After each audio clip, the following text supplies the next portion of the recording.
Hello, dwarfs. Welcome to the second night of our introduction to Italian longsword, particularly Fiore's Flower of Battle style, through Zoom.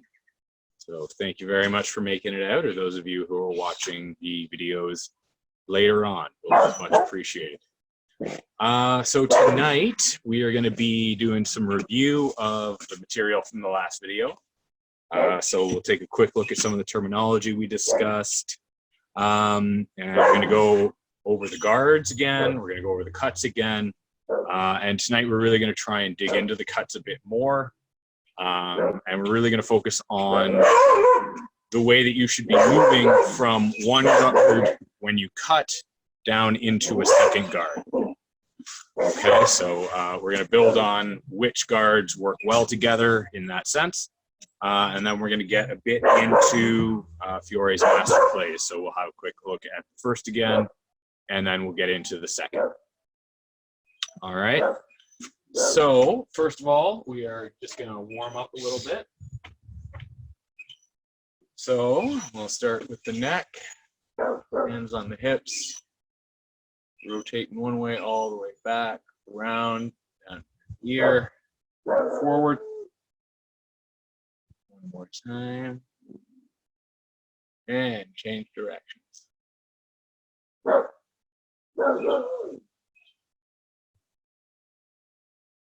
All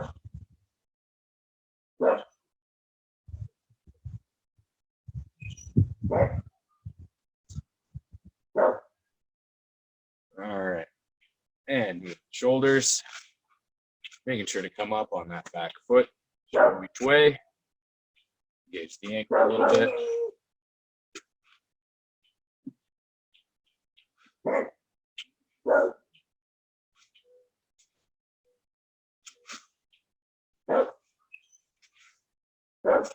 And hips, hands on your hips, rotate in one direction, nice big easy circles.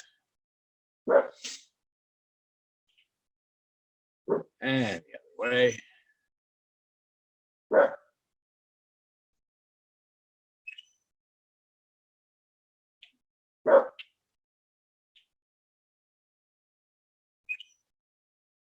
Knees.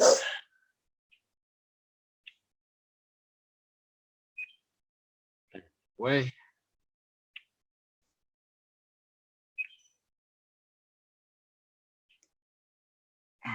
And up. Rotating that ankle.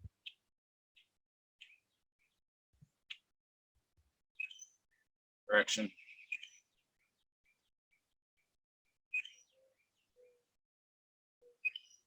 Leg.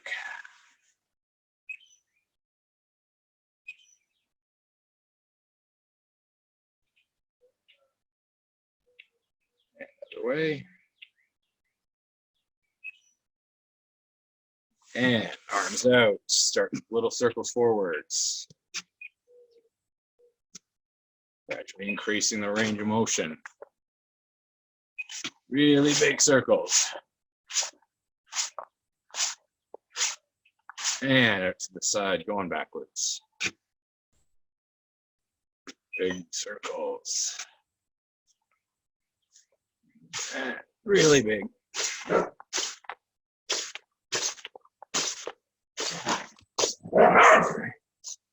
And lunging one direction. Deep bend in that front leg, back leg out straight, heel up off the ground.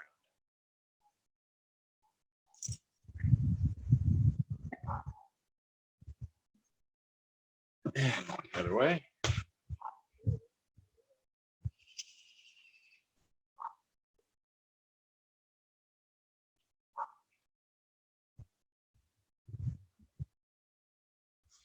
And down in the middle.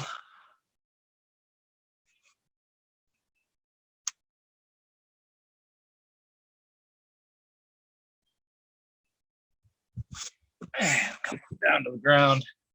10 push-ups.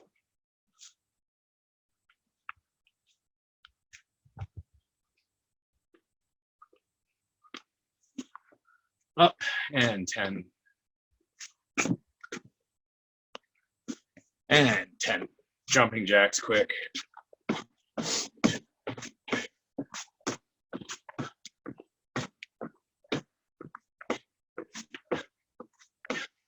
All right, grab a quick sip of water and we will get into the stuff for tonight. All right. So again, tonight we're going to be focusing on our 13 guards. We're going to be talking about the cuts as well, and specifically how those two things work together. So just before we get too much into that, there's some excerpts from Fiore's Flower of Battle that my colleague Kyle had wanted me to review with you guys before we get into it. So first is an excerpt about the overall philosophy of swordsmanship. This is, "I am the sword, deadly against all weapons. Neither spear, nor poleaxe, nor dagger can prevail against me. I can be used at long range or close, or I can be held in the half-sword grip and move to narrow game. I can be used to take away the opponent's sword or move to grapple. My skill lies in breaking and binding. I am also skilled in covering and striking, with which I seek always to finish the fight. I will crush anyone who opposes me. I am of royal blood. I dispense justice, advance the cause of good, and destroy evil. To those who learn my crossings, I will grant great fame and renown in the art of armed fighting." So there, obviously we've got some flowery and inciting language that Fiore is using, but he's also giving you a quick little glimpse into the many virtues of using a sword over the other weapons, which is namely the diversity of ways it can be used. You've got your weapons in the punta, or the tip, your top third, which has the cutting edge and the sharpened point. You would have also had spikes on the cross guards, and of course your pommel down at the end, at the base of your hilt. That all become weapons as you get into the varying measures of the fight, which he also refers to as the narrow fight and the wide fight. And that's the principal measure, which we were talking a little bit about last week. That, I think, is where we'll leave Fiore's readings for just a moment. We'll maybe return to that a little bit later on. So first, let's just start off with a review of the guards. So grab your weapon, whatever you are able to use in the space that is afforded to you in this complicated time. And we're going to start off with the reverso leg. So review of our terminology. Reverso is your non-sword side. Mandrito is your sword side. So for me, that is my right side. My Mandrito side goes back. I've got my right arm back. My right leg is farther back. And I've got my reverso side forward towards the opponent. We can afford this sort of change in measure from single-handed swords, where we've got the weapon a bit farther back, because of the added reach of our swords that we're a bit farther apart naturally from our enemy. So we're starting off in our first position, which is the guard of the woman. So the sword is on your right or Mandrito shoulder. We're gripping it in kind of a hammer grip, which is where your knuckles are, your sort of thumb is flat across and around the handle. As we cut, we'll be shifting that into a refined hammer grip where your thumb is going to run along the back. That's something for some of the more advanced students. If you really want to test yourself, try and do that as we go through. If you're finding that trying to focus on your thumb positioning is too much to think about for you, don't stress about it. Just use the simple, basic grip, and it'll come with time. Okay, so we're in the guard of the woman. And then the next guard we're going to go to is the window guard on the right. And for this, my hand's just going to twist so that my lower hand comes back, my tip drops down, so that my edge is now above my forehead, creating a little roof above me to protect my noddle from downward blows.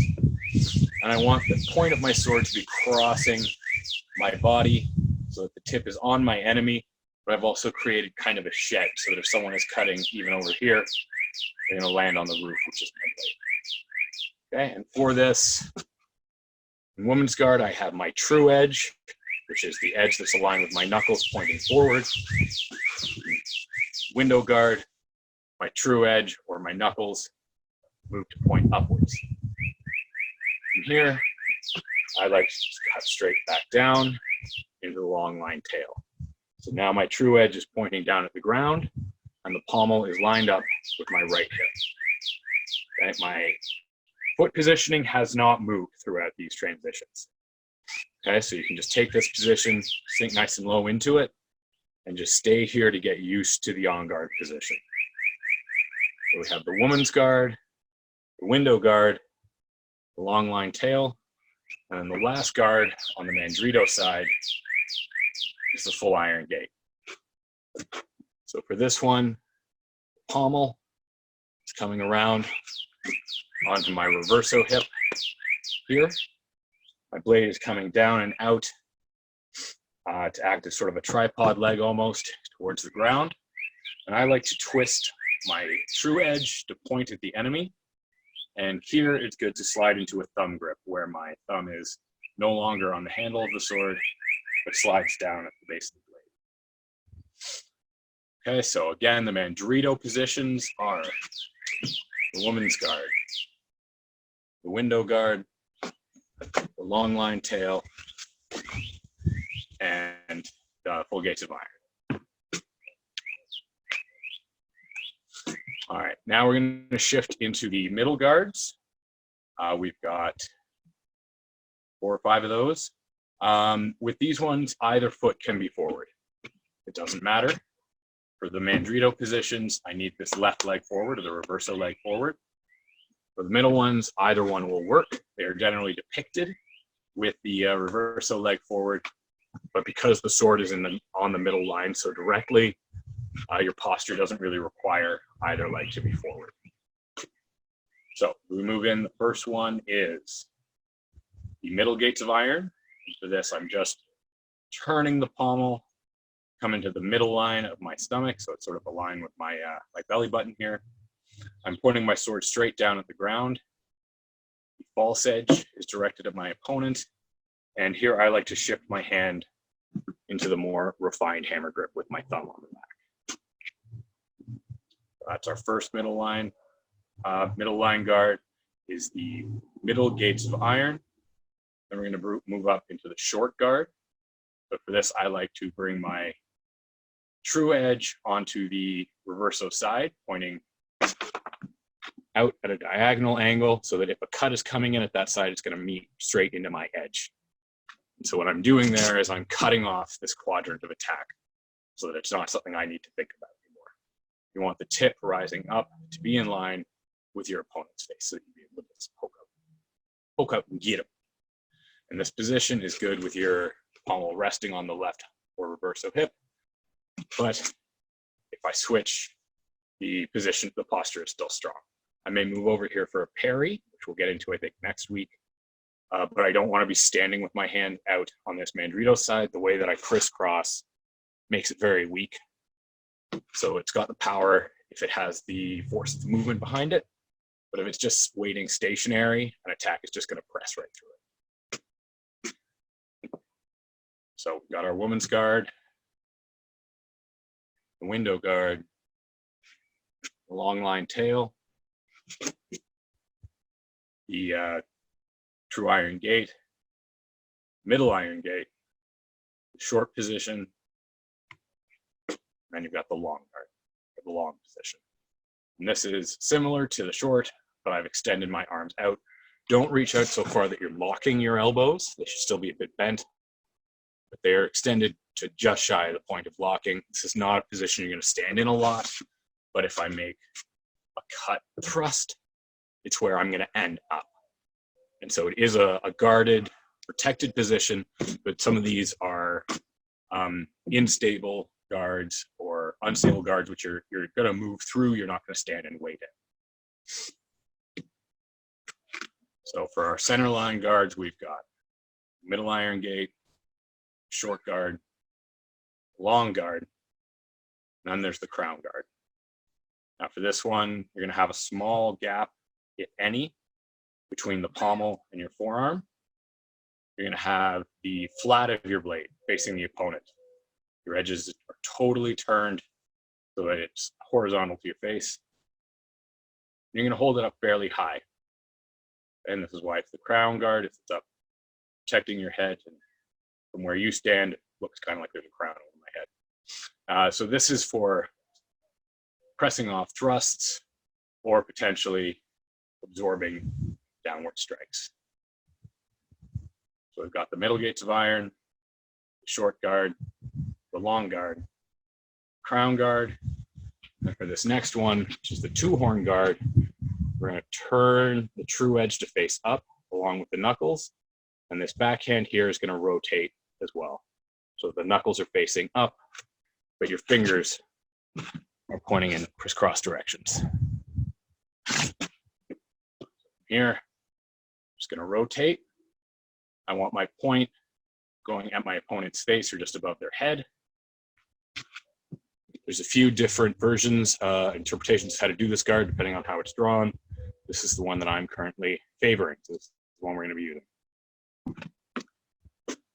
It's good for thrusting. It's good and quick and strong for rising defenses. You can even get a quick deceptive cut of that. So in our middle guards, we've got middle gates of iron, short guard, the long guard, crown guard, and the two-horn guard. Which when we put it all together with the Mandrito guards, we've got woman's guard,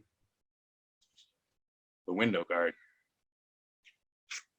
long line tail, true gates of iron, middle gates of iron, short guard, long guard, crown guard, two-horn guard. And then we're going to move on to the reverso side. So for these, I need to have my Mandrito, or in my case, my right leg forward. And from here, I like to just go straight back into woman's guard on the left. So this is a mirror image of the first position we took. Sword is on now my left shoulder, or my reverso shoulder. My true edge is pointing back just to avoid cramping, exposing that shoulder by trying to turn it towards the enemy. But otherwise, the position is just a mirror image. From here, we're going to go up into the window guard on the left.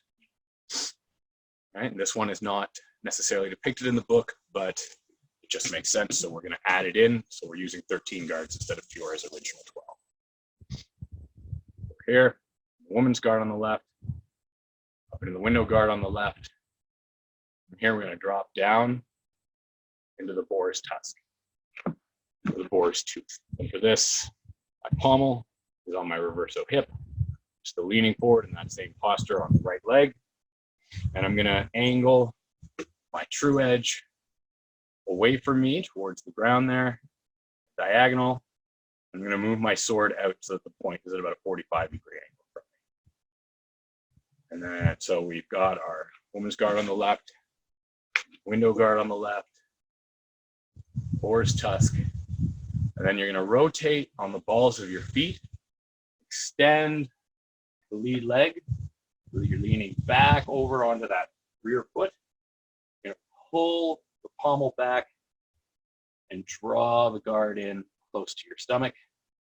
And this is the boar's tooth instabile, or the unstable boar's tooth.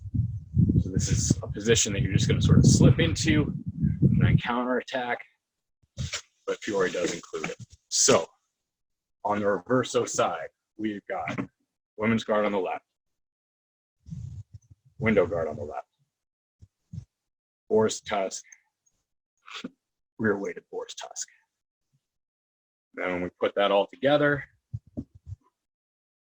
we got the woman's guard, the window guard, the long line tail,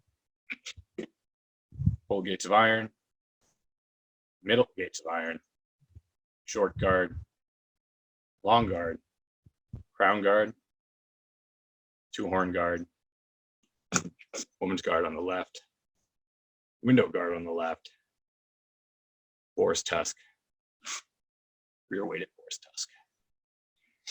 Okay, so that's the 13. So run through those a couple of times on your own. I'm going to grab a quick drink of water, and then we're going to get into the cuts. All right.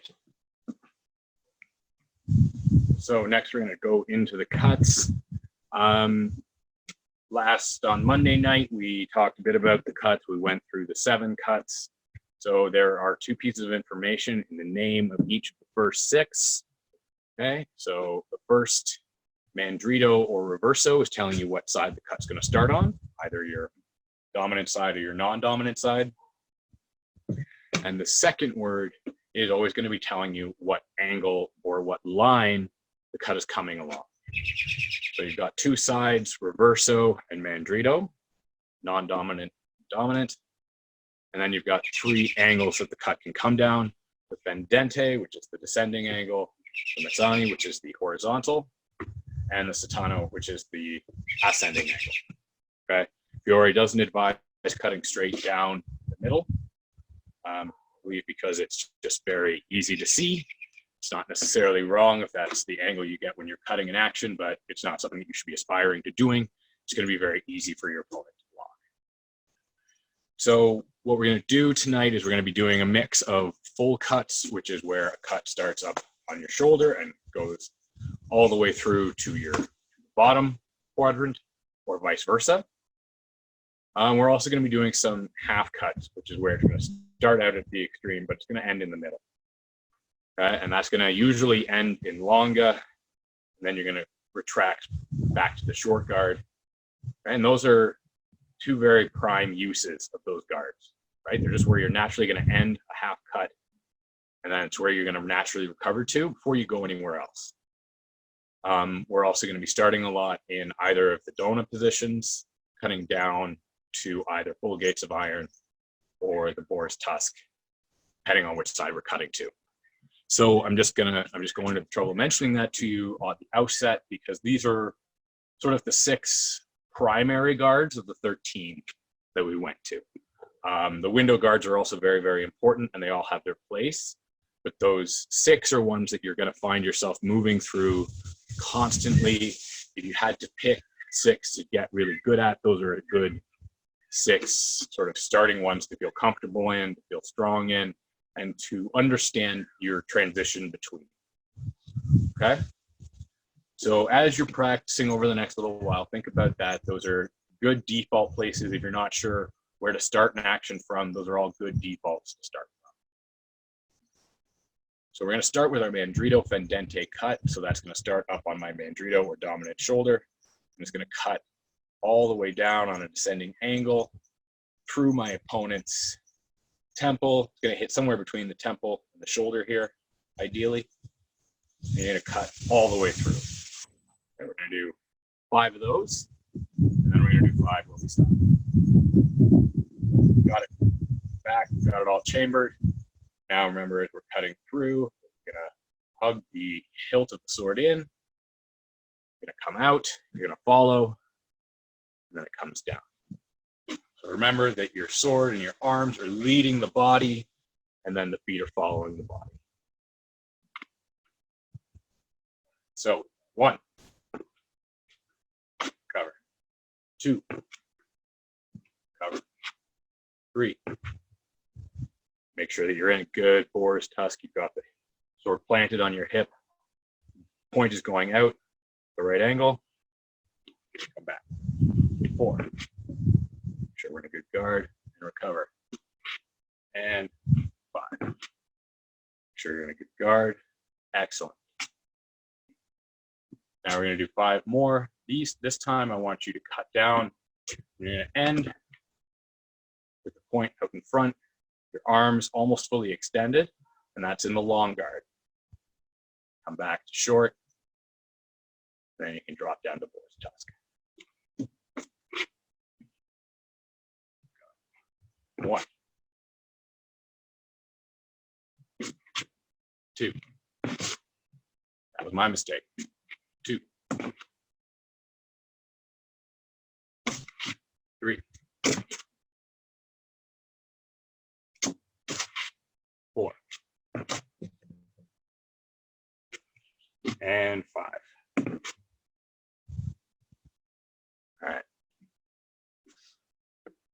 Now we're going to start in the same position, and we're going to go along the mezzana with the middle plane.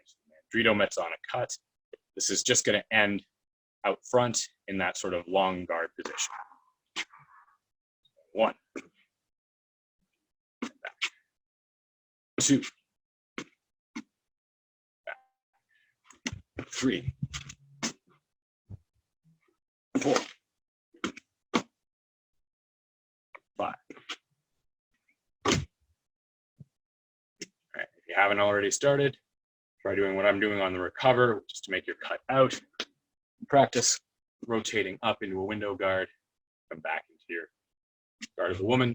So what we're doing here is practicing throwing an attack and covering the retreat back to a safe launching point. Let's do 5 more. 1, 2, 3, 4, and 5. Good. Drop down to the gates of iron. And we're going to start by doing 5 full Mandrito Satano cuts. We're going to come all the way up the window guard on the left, reset into woman's guard on the left, and you're going to reset back to gates of iron. Again, just getting used to transit, always moving in a guard position on either side of your cut, from guard to guard to guard. 1, 2, 3, 4, and 5. All right, now we're going to practice it with half cuts. So do the same true edge cut. You're going to stop out here and long, straighten your arms, the end of the cut, and back to breve, down to bore. 1, 2, 3, 4, and 5.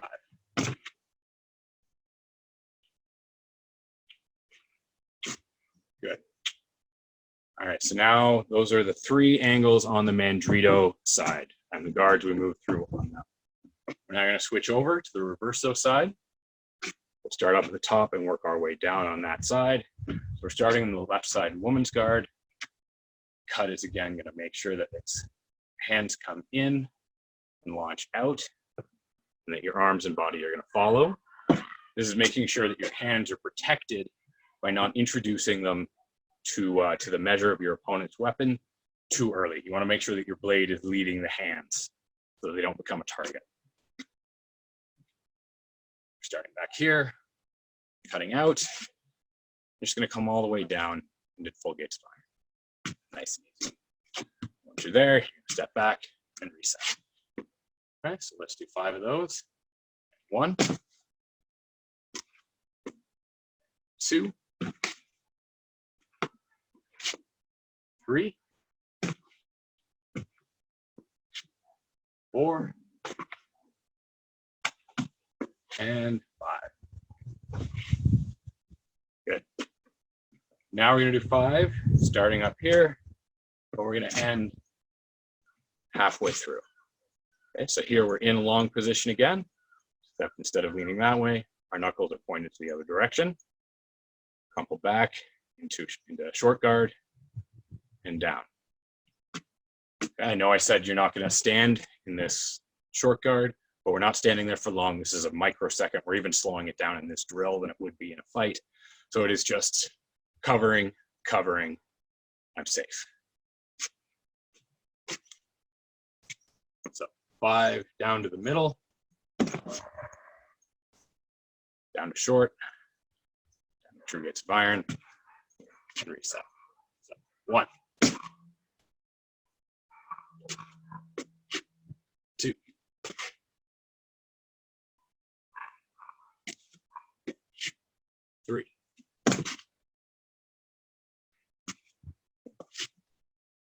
4,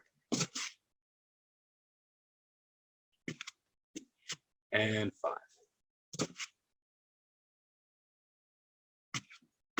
Good. So the next angle of attack we're going to look at is the reverso mezzani.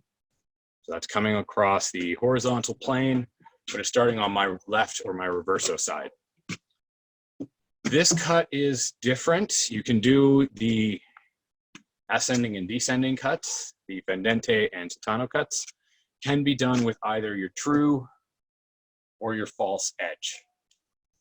The mezzanis, he really encourages only using as a way of deflecting a thrust. And so from the right side, he really says just do it with the true edge. Don't go goofing around with the false because there's not enough power in that to do anything. Bearing in mind that he was writing about killing people, not just drawing a little bit of blood. And then on the reverso side, he says, you're going to expose your hands if you try and cut with the true edge. But here, because I'm all the way, I've got all this wind up, I've got enough power to cut with the false edge. So this one, you're only going to be cutting false edge forward. So there's no turn of the hands from this position. It's just out. Makes the action and the move motion shorter and faster without sacrificing power. Okay, we're still going to do it with a passing step forward. We're going to cut out. And we're in long guard, drop to short, down to full gates of iron, and we'll reset. Okay, so we're going to do, let's just do 10 of those all together. 1. Reset. 2.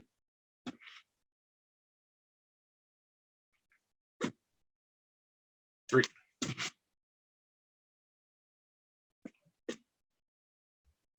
4.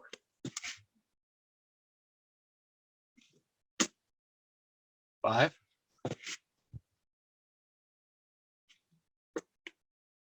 6.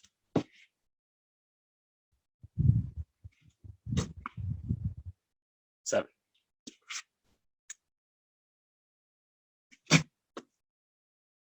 8.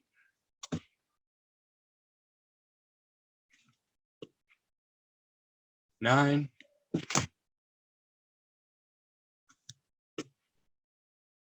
10.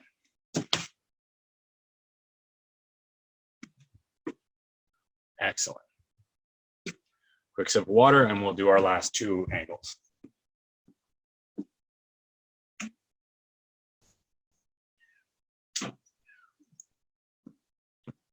Okay, so the 6th we're going to look at is the reverso sottani. That is the rising cut from the left or the reverso side. So the simplest place to start this from is the boar's tusk. Okay, and so for our first 5, for our full cuts, you're going to rotate and cut with the true edge. You're going to cut straight up into window guard.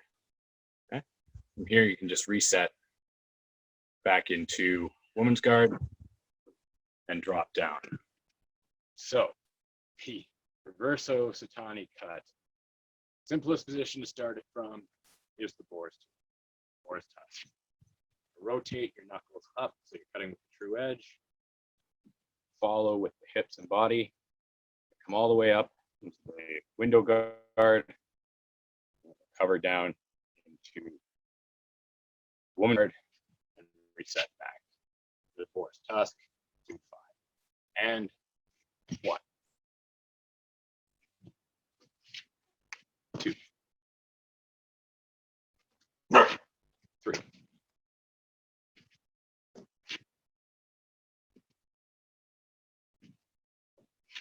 5.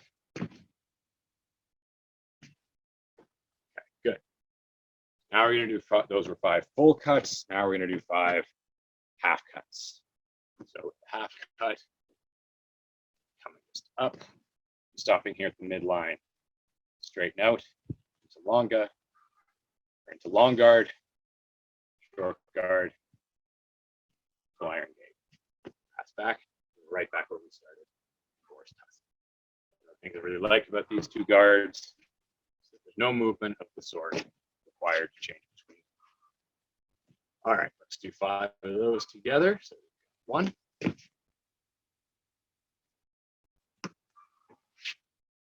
2,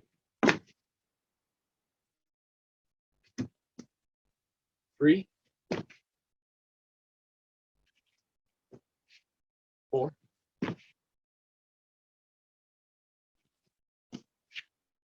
and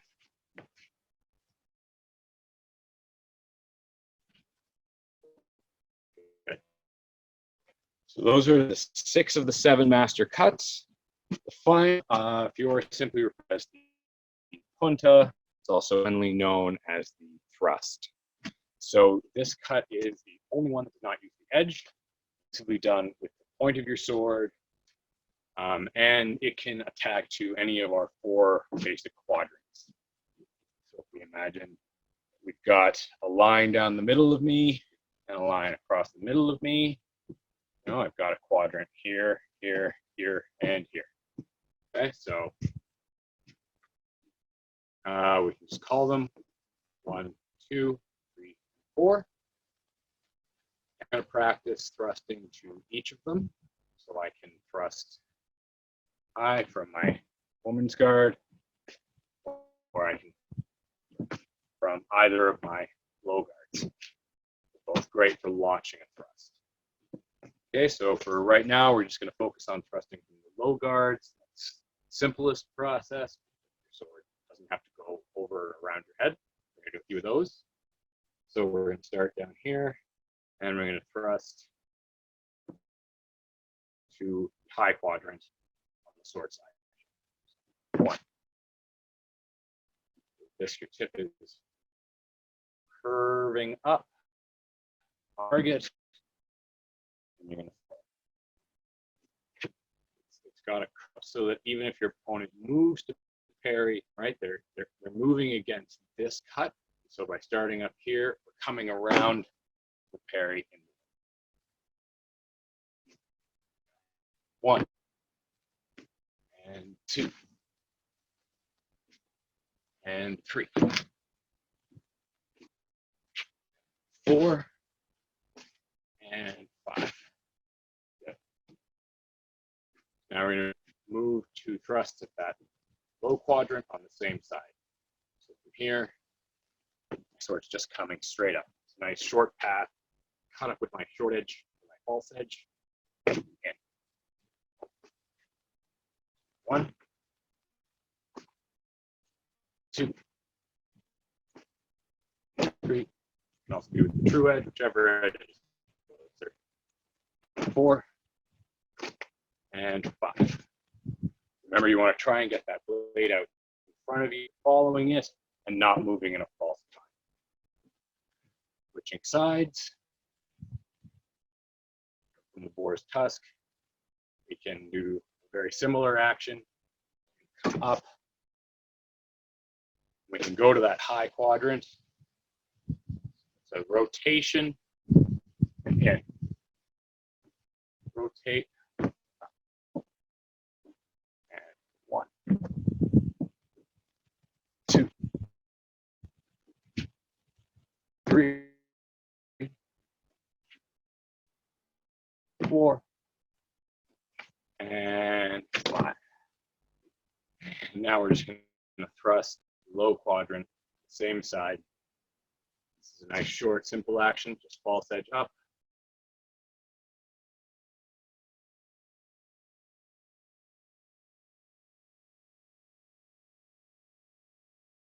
And 1, 2, 4, and 5. Good. We'll do 5 from either shoulder, and we'll get into the plays. So if I'm starting up high and I want to do a thrust, I'm going to start with a cut, but I'm going to keep the cut nice and shallow. And that's just going to allow my point to come on. As I thrust, I like to turn. And what that does is it, rather than just going straight in where I'm still going to be in line with the parry that was coming for the cut, if I rotate, it allows me to kind of wind along their parry and slide in. Out. 1, 2, 3, 4,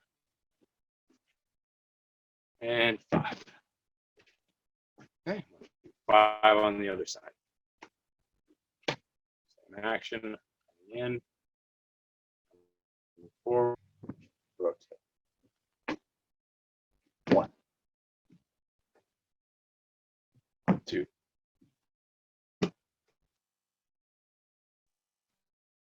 3, 4, and 5. Good. Quick sip of water. All right, so just a quick reminder, little informal homework for next week is to take a look at the Myers square. Practice this a bit. This is good feinting practice. So the way that works is, again, you've got a different number around the outer ring. Cutting in at one angle, you follow the opposite. 3, 4. So if we do the first ring together, we start up here, Mandrito Fendente. I feel like the Myers square flows nicely with a full cut, makes more sense with a half cut. So mix up the way that you practice it, but it's good practice for feinting, which we'll talk more about next week. But for now, this is also just a good flow cut practice. So if we do the first ring, coming in on 1, 2, 3, 4. We do a half cut. 1, 2, 3, 4. So what I'm doing there is each time I cut in on this angle, presumably you blocked it. So I'm going to come around and cut at the opposite angle. That's the most distance for you to travel. Block that, coming in over here. So again, a very awkward position for you to block to. Somehow you got that, coming in over top of your head. And then that 4 cuts, I should have landed a hit, or I should be getting out. Myers square does go 4 rings deep. So you could do an exchange that's 12 flashes long, but honestly, you should not be engaging someone for that long. You should be getting out by that point. So again, if we go through together, we've got 1, 2, 3, 4.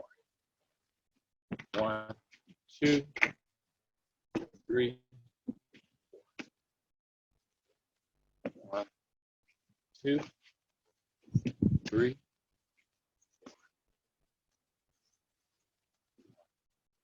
2.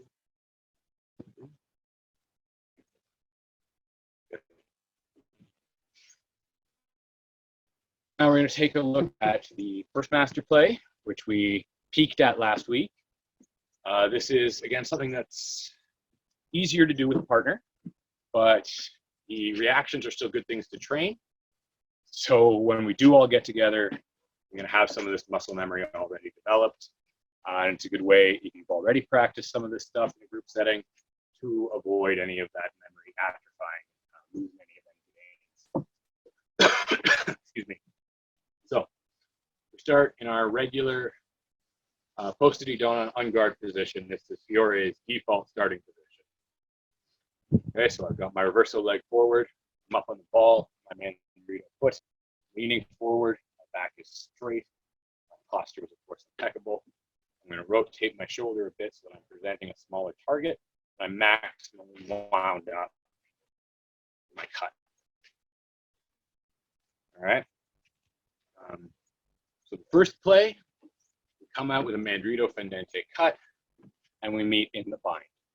So if you're imagining this bind is anytime your swords, your blades meet together, even if it's just for an instant, that's been a bind, okay?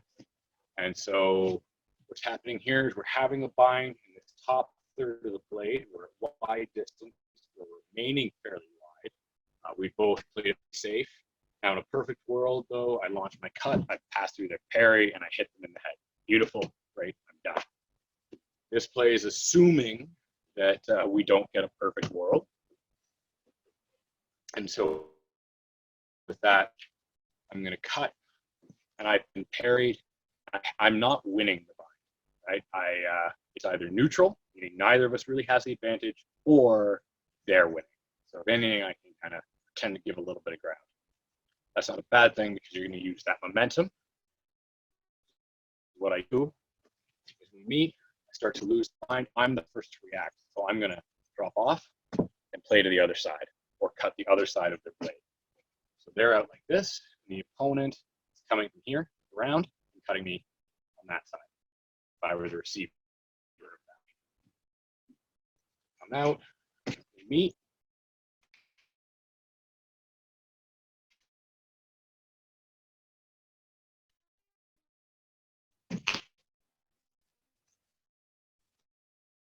You're going to drop your blade off, cut in, play to the other side, cut in on that opposite angle. Come in, we meet, come around. In, meet, around. In, meet, around. Now you can do this as a really big action. We come in, we meet, come around. It's a big maneuver. It's going to be faster if you can make it smaller and more subtle. So try to start if you need to with these big winding actions and work your way down, coming in, meeting, and making a bit of a smaller action. And I can shoot back down once I get to that other side. Okay, so it's just two different ways of doing it. We always want to be working, making the actions smaller and more refined. That's where with the cuts, you want to be hugging them in and sending them out rather than just cutting out. So when I do this, my arm and hands are exposed as targets before my enemy is even in danger of being hit with my sword. It's slower, it's easy to see what I'm doing, and I can't change my mind midway through. Okay, so these smaller, more refined actions give us more options.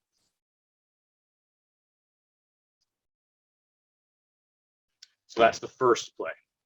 A couple times together, come out, meet, come around. And eventually you'll be doing that. It's always going to be two tempos, but you can taking two tempos and you're going to try and shorten.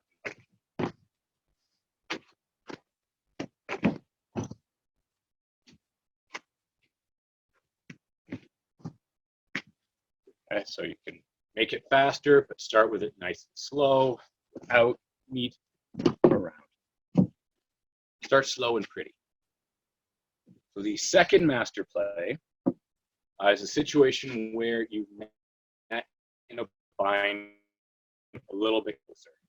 So you're still in wide measure, but you're not close, but you're in this bottom third, the forte section of the blade.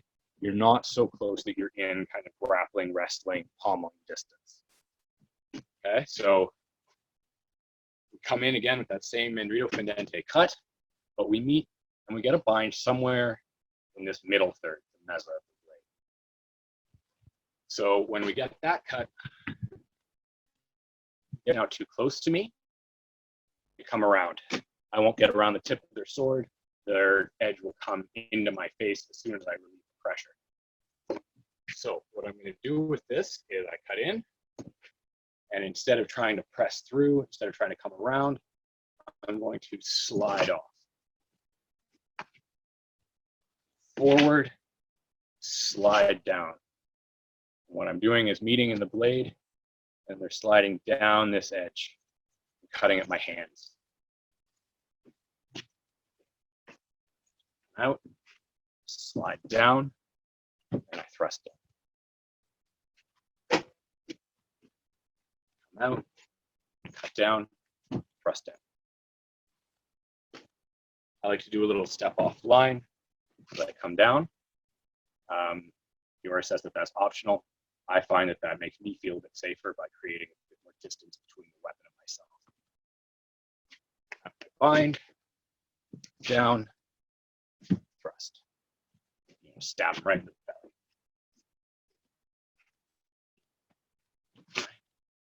Thrust. And one more time. Down, bind, Okay. That is it for night 2. Thanks everyone for coming out. We're going to do a quick little cool down, and then we'll say goodnight. Thanks so much. So starting with that neck. And another way.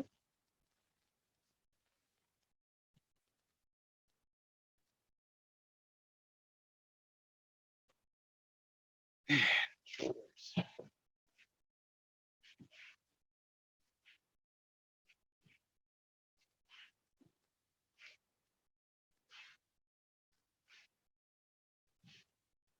Hips.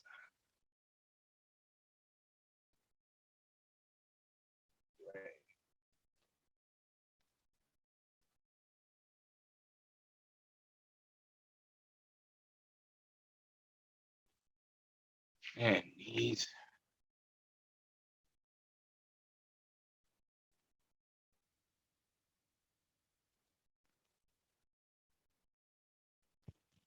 And ankles.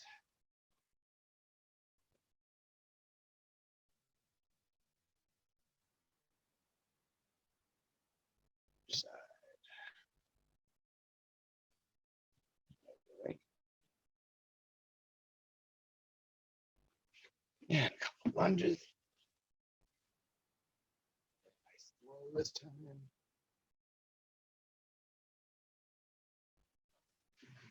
Way.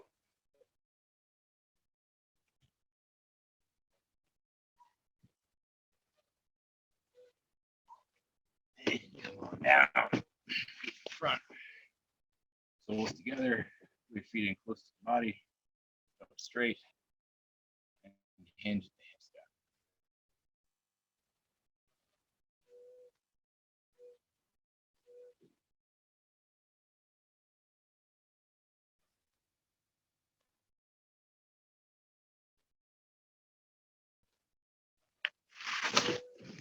All right. Thanks so much for coming out, everybody, and we'll talk to you next week.